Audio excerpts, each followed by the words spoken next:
देवाने दिलेलं, आपल्या प्रारब्धाने मिळालेलं हे जे शरीर, मन आणि बुद्धी आहे,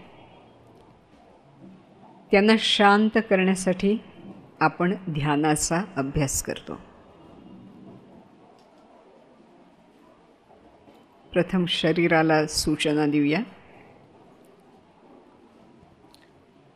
शरीराला ध्यानासाठी अनुकूल करून घेऊया.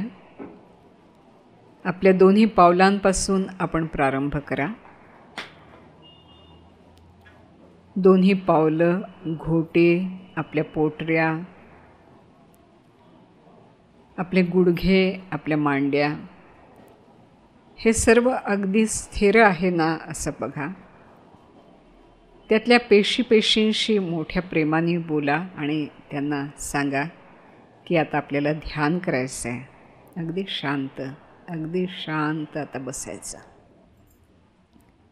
आपली नाभी आणि त्याच्या खालचे अवयव, वरचे अवयव यांच्याकडे सुद्धा शांतपणे पहा.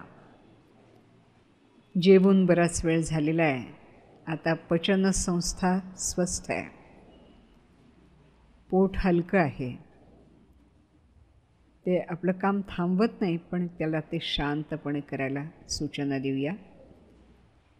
आता आपला जो छातीचा पिंजरा आहे, त्याच्यात फुफ्फुसं आहेत, मग डाव्या बाजूला हृदय आहे,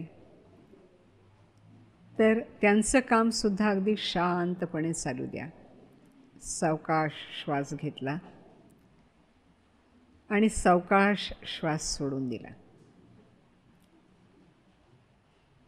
आपल्या हृदयावर आजपर्यंतच्या शुभाशुभ संस्कारांचे खूप ताण असतात. सुखाचे ताण आणि दुःखाचे पण ताण असतात. ध्यानाच्या प्रारंभी हृदयाला म्हणावं की बाबा, आता सर्व ताण विसर्जित करून टाक, सोडून दे. अगदी हलका होऊन राहा, ईश्वर समर्पित होऊन राहा. दोन्ही खांदे आहेत, दोन्ही हात आहेत, दंड आहेत, कोपरं आहेत, पुढचे हात आहेत. आपली बोटं एकतर द्रोणमुद्रेत किंवा खुर्चीच्या हातांवर शांतपणे विसावलेले असं असलं पाहिजे. आपला चेहरासुद्धा अगदी शांत आहे, ध्यानस्थ बुद्धासारखा. सर्व त्याच्यावरचे विकार हे निवून गेलेले आहेत, मावळून गेलेले आहेत. आता आपली पाठ जिथे जमिनीला टेकते तिथे थोडं लक्ष द्या. पाठीच्या मणक्यांमधून मज्जारज्जू गेलेला आहे मस्तकाकडे. देवळाच्या पायऱ्या चढत चढत वरती यावं तसं हळूहळू पाठीच्या कण्यातून सगळ्या ज्ञानतंतूंना प्रेमाने स्पर्श करत वरती मस्तकाच्या दिशेने या.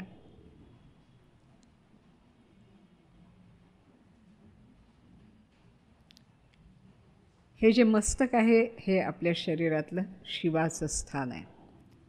आपल्या दोन भुवया जिथे मिळतात त्याच्या थोडंसं वर,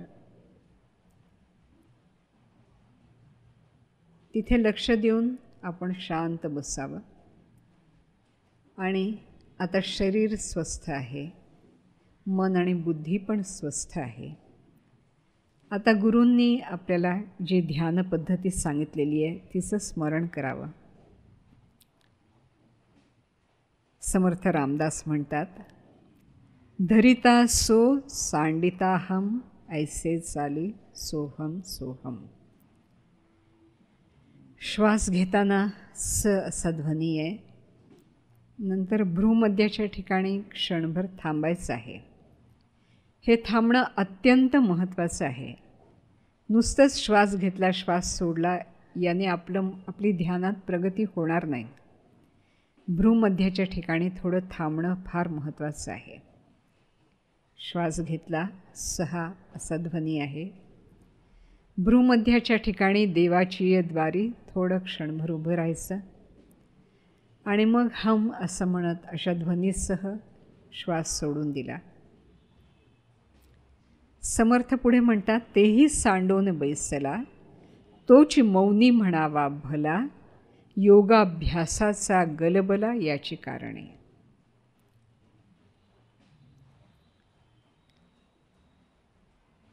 थोड्या वेळाने अंतर्मुख झाल्यावर त्या ध्वनीकडे सुद्धा लक्ष नाही, फक्त आत दोन भुवयांच्या आत लक्ष ठेवून जे जे दिसते ते ते नाश पावते, नको तिथे अभिमान, मन लावी भ्रूमध्यस्थानी, स्थूलातून काढून. अनेक भोवतालच्या गोष्टींमध्ये जे मन गुंतलेलं आहे ते काढून अंतर्यामीच्या अंतरात्म्याकडे आपल्याला वळवायचं आहे.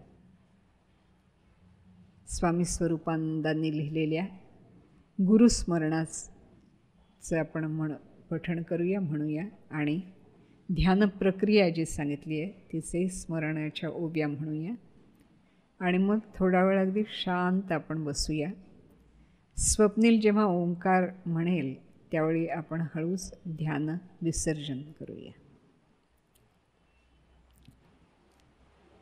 आदिनाथ सिद्ध आदिगुरु थोर, तयांसी नमस्कार भक्तिभावे, तयांच्या पासोनी शिवशक्ती बीज, लाधले सहज मत्स्येंद्राते, मत्स्येंद्राने दिले गोरक्षाला गोनी, गोरक्षे गहिनी धन्य केला, गहिनीनाथे बोध केला निवृत्तीसी, निवृत्ती उपदेशी ज्ञानदेवा, ज्ञानदेव शिष्य देव चूडामणी, पुढे झाले मुनी गुंडाख्यादी, रामचंद्र महादेव रामचंद्र, प्रसिद्ध मुनींद्र विश्वनाथ,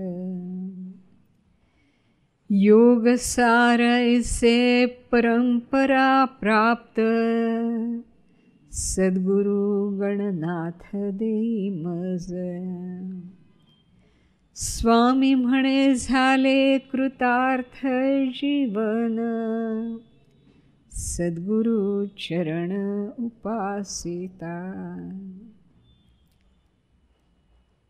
ओम नाभी पासोनी ब्रह्मरंध्रात, सोहम ध्वनी असे खेळत, तेथे साक्षेपे देव निचित्त, रहावे निवांत घडी घडी, घडी घडी करावा विवेक, देहादि प्रपंच मायिक, सत्य नित्य शाश्वत एक, असे निशंक आत्मरूप, आत्मरूपी दृढ विश्वास, आत्माची मी हा निदिध्यास, साक्षित्वे साहोन सुखदुःखांस,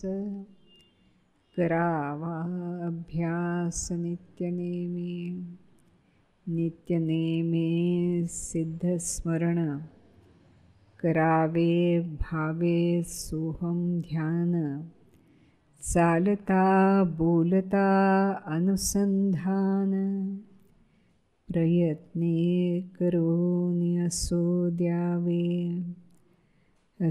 द्यावे चित्त प्रसन्न, भगवंती निष्ठा पूर्ण, तो संकटी सत्वर धावोन, देई संरक्षण निजभक्ता घेवोनी जवळी, कृपा कटाक्षे कुरवाळी, जेथीचा तेथे नेओ निघाली, आनंद मिळी स्वरूपाच्या श्रीराम.